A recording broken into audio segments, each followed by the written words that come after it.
everyone. Unit 2, Chemical Bonding.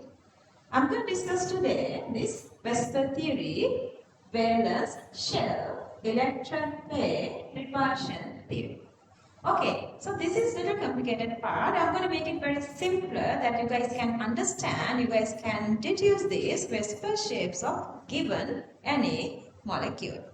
But before we moving on to this VSEPR theory, we should know what kind of shapes are there in chemistry.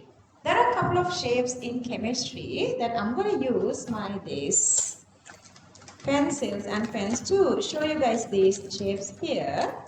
So that, let's say the very first shape is the linear shape. So this is the linear shape. Linear shape, there are 3 atoms and 2 electron pairs. So that 3 atoms and 2 electron pairs. See, this is how you can exist this linear, you can represent the linear. This actually is the linear. So you have, consider my fist is one of the atom. Then these 2 lips are another 2 atoms. So that 1 atom, 2 atom, 3 atom. And then you have 2 bonds here. So that 2 bonds, 3 systems. And what is this angle? This angle is 180. So this is the linear shape, the very first one. Then we are moving to trigonal planar.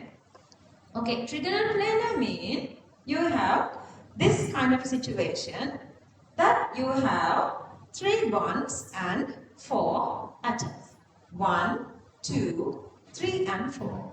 3 bonds and 4 atoms. So the shape is trigonal planar, it's a planar shape. And 360 divided by 3. So each angle is 120. So this is the trigonal planar. And then the next one is the tetrahedral shape. If you move into tetrahedral shape, I need another pen here. This is the tetrahedral shape. Okay. To represent the tetrahedral shape, there are 2 bonds here. 2 bonds here. It's in the one single plane.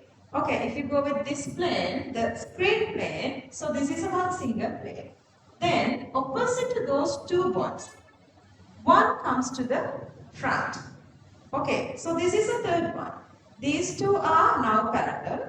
Then this one is to one plane, and opposite to that, the other one staying this plane. Okay, so this shape is called the tetrahedral shape. 2 on the plane, the other 2 are above and below the plane. Other 2 are, if I show like this is the below plane bond. This is the below plane bond. 2 bonds are, 2 bonds are on the plane, one above the plane and the other one is below the plane. So, in 2D structure we can show it like this, and then angle become 109. Angle is 109.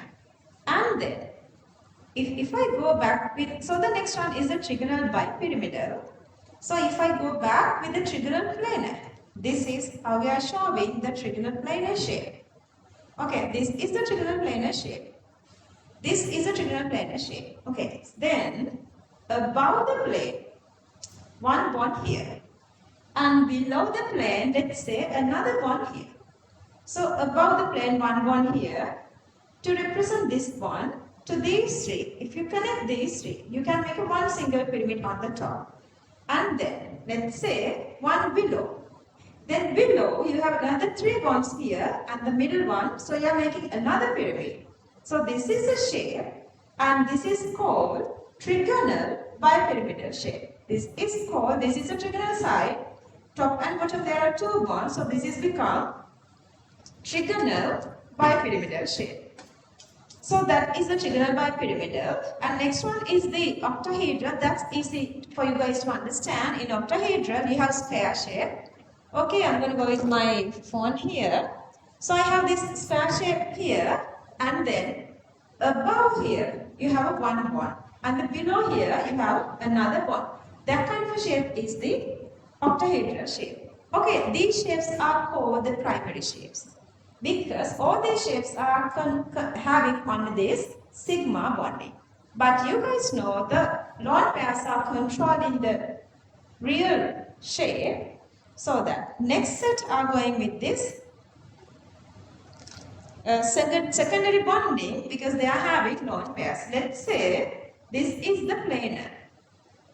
Let's say this is the linear. This is the linear. Let's say one bond, another lone pair is coming up here. Let's say this is another bond. So that this bond is coming up here from here to here. Then what happens these two? These two are going down. These two are going down. So what is this shape? This shape is called the bend shape. So that is a bend shape. So this is a bend shape.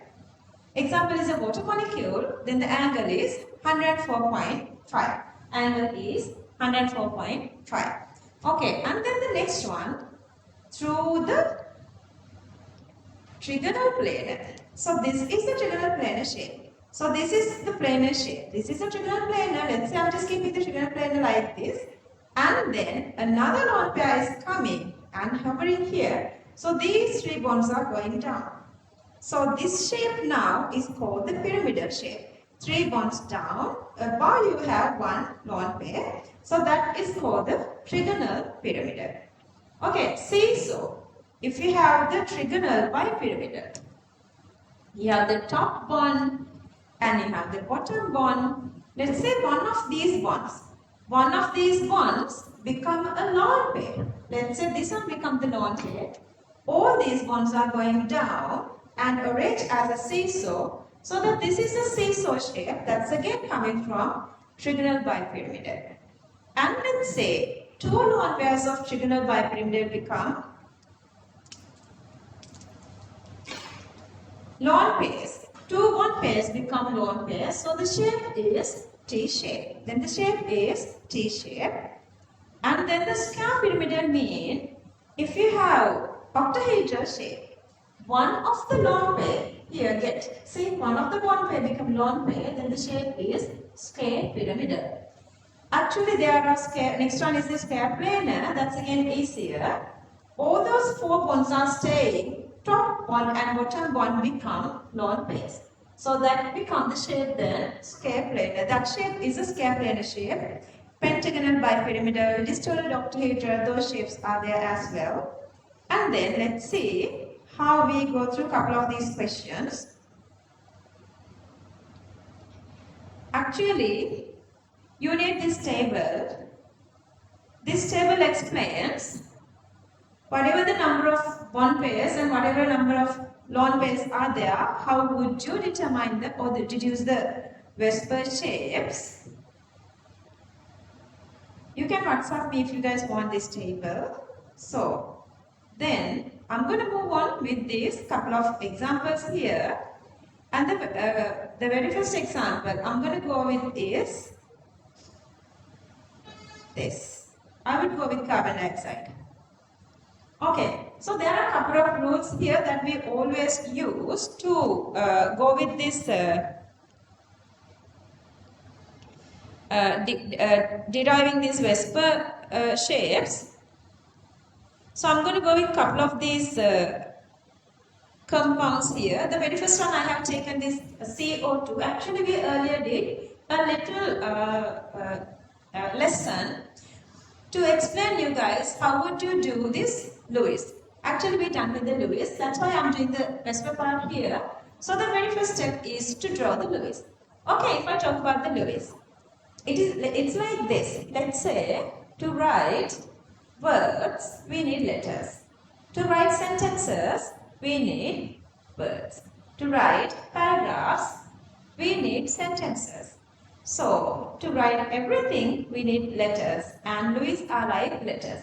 So Lewis is a basic knowledge that you guys need to improve throughout this advanced level path to go with everything, like lots of all the other stuff with unity. You guys need that for VSEPR, so for hybridization and for resonance. So everything, the preliminary little part is the Lewis. Just go with that Lewis. Okay, so I'm going to go with one of these examples. The very first example I'm taking in this carbon dioxide molecule. In here, if you do the normal Lewis, then Lewis is this one. Then we have a couple of these steps to follow. To go through this, you can deduce the VSEPR very easily. And even for the final exam, so to get the full marks, according to the marking scheme, you guys have to write all these steps. Okay, the very first one you have to find this total electron pairs around the central atom. So our central atom is carbon. Around carbon, how many electron pairs? There are two double bonds in both sides. So that we have 1, 2, 3 and 4. So that we have 4 electron pairs here. And then the pi bonding. Actually each of these double bond, one is sigma and one is pi. So that we have how many pi bonds? We have each of these one here and one here. So we have 2 pi bonding here. And then VSEPR pairs. How do you get VSEPR pairs? Total number of electron pairs minus pi bonding is the VSEPR pairs. Or otherwise, number of lone pairs and number of sigma bonding are equals to VSEPR pairs.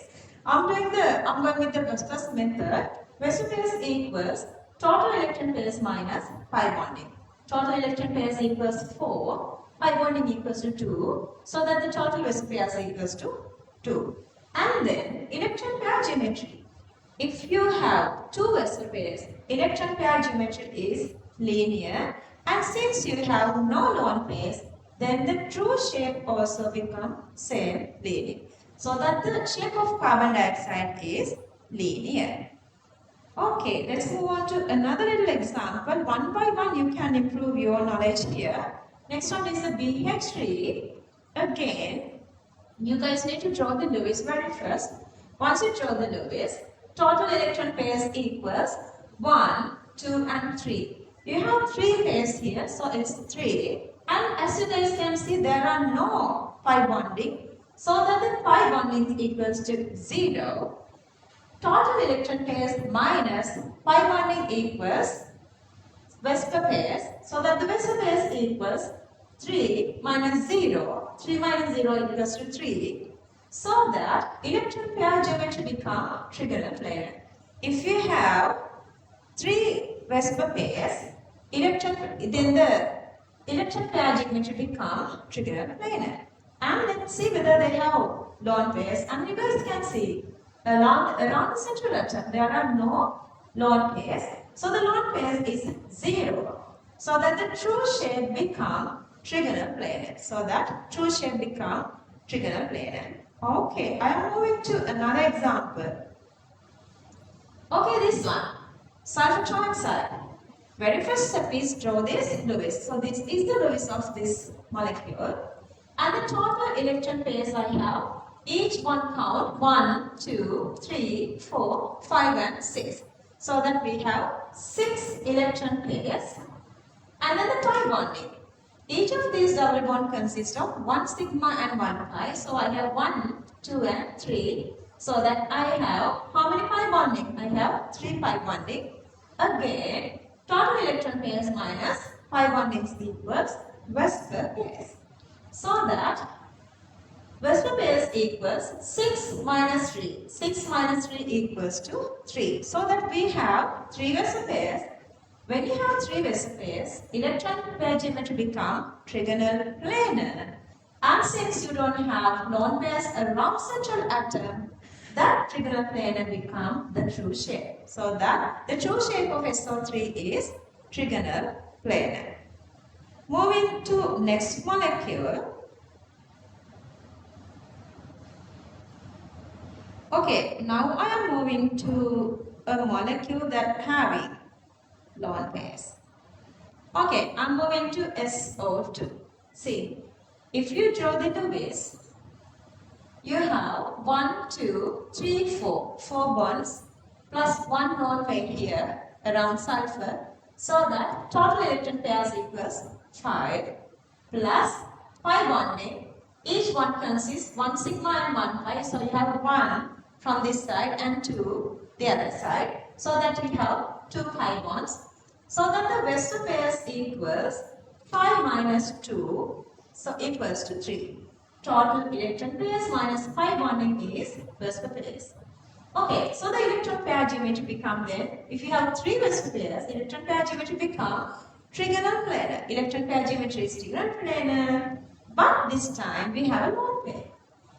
Being electron pair geometry trigonal planar, having 3 VSEPR pairs. If one become lone pairs, what's the shape? Shape become bent or angular or V shape. Same shape, but we are using different words. Bend, angular and V shape. So if it is a SO2 molecule, we can just draw the molecular shape like this. Knowing the shape of the molecule, not only you are maintaining the Lewis structure, plus but also you can maintain the shape of the molecule at the same time. Next one, I'm going to go with this CH4 molecule. That's again very easy. We can go a little steadily now. So we have 4 bonds here. Total electron pairs are 4 and no pi bonding. So the vessel pairs are 4. If we have 4 vessel pairs, electron pair geometry become tetrahedral. Electron pair geometry become tetrahedral. Since there are no lone pairs, electron pair geometry tetrahedral become the true shape. So the true shape of CH4 become tetrahedral. So you can show it like this. So the same way tetrahedral primary shape we talked about, angle is 109.5. It's that easy now. I guess you guys can understand this really nicely. Moving to another molecule, that's ammonia, that we know how to draw ammonia's Lewis very, very easily. So the total electron pairs again become, we have 3 bond pairs, 1, 2, 3 and 1 bond pairs. So all together we have 4. Pi bondings, no 0. So that the vessel pairs equals 4 minus 0 equals to 4. And then the electron pair geometry for 4 vessel pairs is tetrahedral, but with that tetrahedral we have one single lone pair here, one single lone pair. So number of lone pairs equals to 1. Tetrahedral shape with one lone pair become what? Become pyramidal.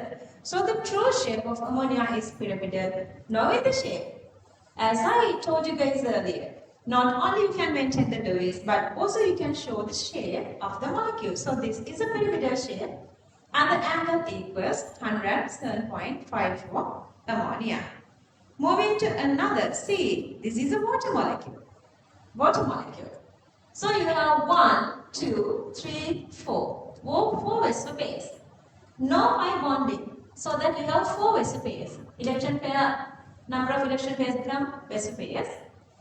Electron pair geometry for 4 vessel pairs is tetrahedral. And you have still 2 lone pairs. 2 lone pairs. Number of lone pairs equals to 2. So that tetrahedral electron pair geometry become true shape, that is bent. So the real shape of water molecule is bent. And this is the real molecule. And its angle is 104.5. 104.5.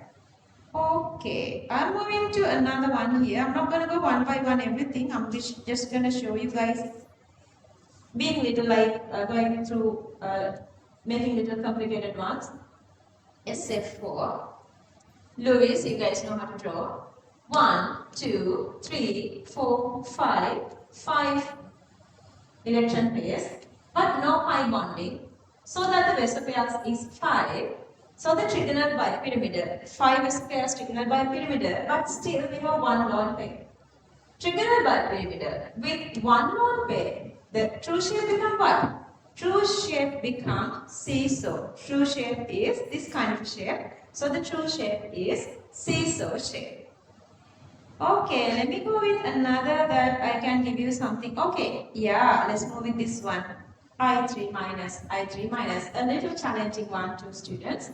But if you draw the structure, Lewis, you guys can see 1, 2. There are 2 bonds plus 3, 4, 5. 3 lone pairs. So altogether there are 5 electron pairs around middle or central iodine, but no pi bonding. So they have 5 vessel pairs. So that the electron pair geometry become trigonal bipyramidal and see 1, 2, 3. You have 3 lone pairs. 3 lone pairs. Okay, when you're having 3 lone pairs, see all these 3 are become lone pairs. Then all these 3 are controlling the shape. So the shape is just linear shape. Okay, trigonal bipyramidal. If 3 lone pairs become 3 bond pairs become lone pairs, then the shape is linear. Likewise, we can go on and on and on. See if you go with the xenon XCF4. Again here, 1, 2, 3, 4, 5, 6, 6.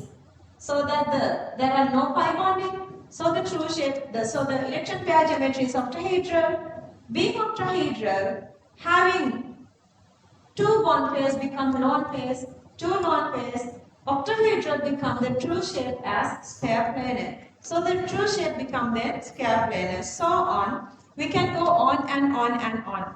Okay, I believe after we do all these, your whisper knowledge would be go maximum. Just practice continuously. If you need any further inquiry or if you need any support, I'm so much willing to support you guys. And I hope this will support you for your final exam that you guys are doing 2027. Okay, bye, take care then everybody.